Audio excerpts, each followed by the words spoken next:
C'est un incorruptible, c'est un homme évidemment très intègre, très courageux, comme il en existe peu. Je suppose qu'à ce niveau-là, la magistrature, quand on est pour le coup autant sollicité, il faut pouvoir tenir et aller jusqu'au bout, démanteler des labos de chimie, pousser la police à agir beaucoup plus, être sur le terrain. Enfin, c'est une dévotion incroyable.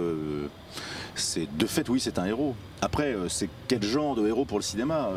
Est-ce que c'est l'idée d'avoir un héros tout beige, tout propre? Il n'y a pas un grand intérêt. Ce qu'il faut, c'est c'est pas vraiment jouer la fonction, c'est jouer un homme. C'est jouer un humain avec des défauts, avec une vie de famille, avec des doutes, avec des tourments, avec un engagement fort. C'est tout ça, c'est ce qu'on attend en fait, hein. On attend que ça soit aussi plein que ça un rôle. On rencontre des gens qui l'ont côtoyé, moi j'ai entendu un peu de tout, hein. Forcément on n'est jamais vraiment le même avec toutes les personnes. On me disait c'est quelqu'un de très chaleureux, d'autres quelqu'un de très distant, beaucoup dans l'ironie. Ça lui valait d'ailleurs parfois quelques embrouilles avec ses collègues, je suppose. Donc c'est plus intéressant ça, oui, c'est plus intéressant.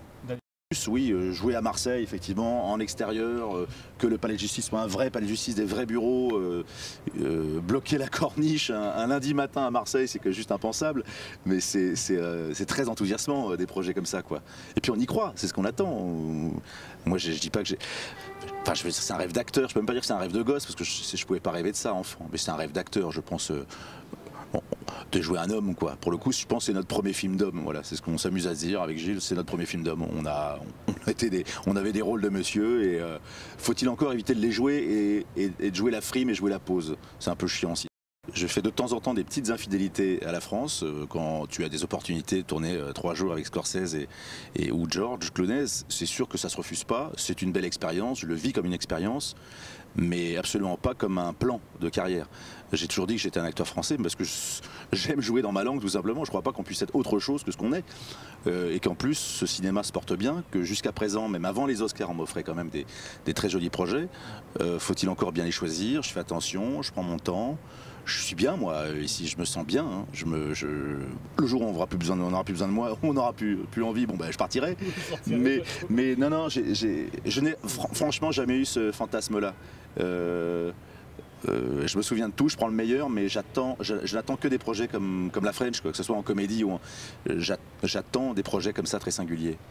Là-bas, ça c'est pas un grand secret, hein, quand on veut absolument travailler aux États-Unis, du moins à Los Angeles, et faire partie de ce cinéma-là, il y a du lobbying forcément, et il faut aller se vendre, et il faut aller serrer des mains, il faut rencontrer des metteurs en scène et des producteurs.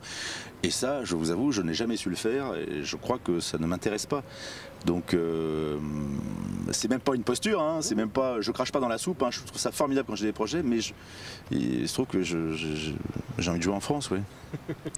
Et c'est vrai que là, il y a des projets voilà, qui sont justement les qualités du cinéma français qui font que de toute façon, vous revenez pas. Au-delà du fait que...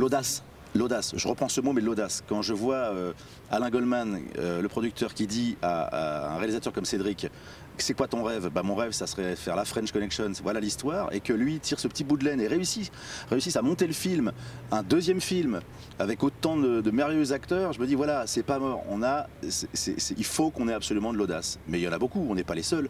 Je trouve le cinéma français, on nous l'envie même, hein, d'ailleurs. Parce qu'il y a une grande liberté, il n'y a pas ces gros studios derrière qui sont parfois un peu, qui peuvent enfermer un peu, et donc je suis assez confiant, je reste assez optimiste, ouais. Alors OCS, l'envie a toujours été là. Là, il se trouve que,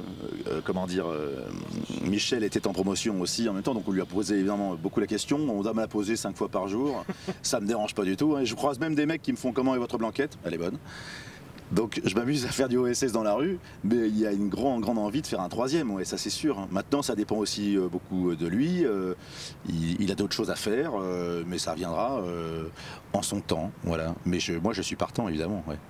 Et les facéties, ça me manque, ouais, ça me manque parce que ça me rend heureux. Et c'est un peu l'idée d'ailleurs, et j'ai le sentiment que si je suis heureux, je peux peut-être essayer un peu de convertir des fois un peu certaines personnes. En tout cas, on en a besoin de se marrer.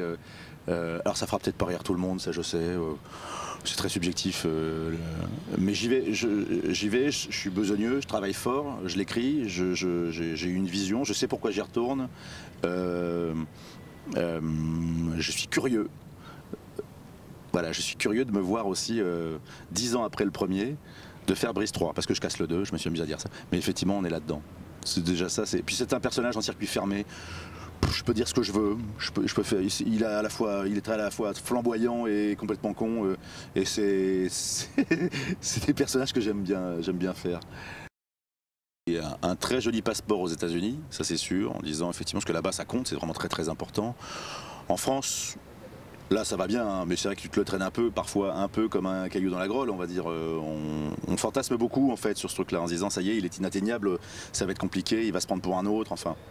Ce que je disais, c'est qu'on peut s'en remettre aussi facilement de tout ça, de cette cérémonie, de ce qui s'est passé. Quand je dis c'est un heureux accident, il y a accident, mais enfin il y a heureux aussi, hein, c'est quand même formidable ce qui s'est passé. Moi je garde toujours le meilleur.